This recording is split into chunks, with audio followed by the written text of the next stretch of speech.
Welcome back, everybody, to Hawk Talk, the first episode of 2023. Alongside Knighthawks General Manager Dan Carey, I am Susie Cole, and the Knighthawks still off to their hot start to the 22-23 campaign, now 4-0 through their first 4 games of the season. This weekend, Dan, the Knighthawks put up a franchise record of 17 goals without their leading goal scorer in the lineup, Connor Fields. Where did that offensive production really come from? Our transition game kind of got us started off this game against Panther City. I think it was pretty consistent and pretty, we had a lot of different players step up. So Holden Catoni, Thomas Hogarth, Curtis Knight, Ryan Smith. I think those 4 guys, led our offense. And again, the wealth was shared. I think there's a lot of guys that contributed on the score sheet, and it was good to do that without our leading scorer, Connor Fields. Speaking of depth, you just mentioned right there a handful of forwards: Curtis Knight, Ryan Smith, Holden Catoni, Thomas Hogarth. How does that depth on this roster this year help alleviate the pressure of maybe putting too much pressure on just one guy out on the floor?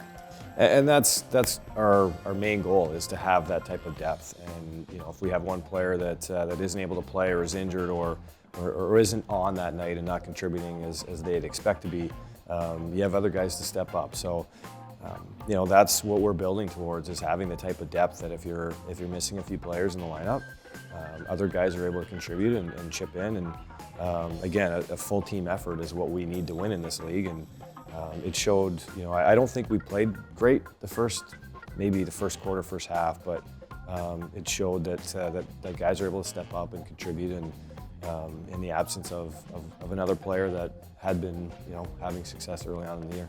Looking ahead to this week, taking on the New York Riptide for the first time this season. They just took a beating against the Toronto Rock last weekend, and they have power forward Jeff T. So what's the focus for this Sunday matchup? I think for us is keep doing what we're doing, and you have to prepare and have to be ready for the opponent that you're up against, and each team is going to be a little bit different as far as how they play, their personnel, like you mentioned, Jeff Teat. But we've been doing a good job of focusing on us, and I know Paul Dawson continues to preach it to our players and his teammates to not change what we're doing, right? We can't start to feel good about ourselves. We can't start to, enjoy it too much. We have to continue to work, and that's who we are. That's our identity as a team that really focuses on hard work and the little things. So, Jeff Teat is a world-class player amongst other players on their roster. So we have another tough challenge like we do every week, and we have to prepare as best as we can to going into New York and playing against a difficult team. We have to continue to do what we have been doing at the start of the year.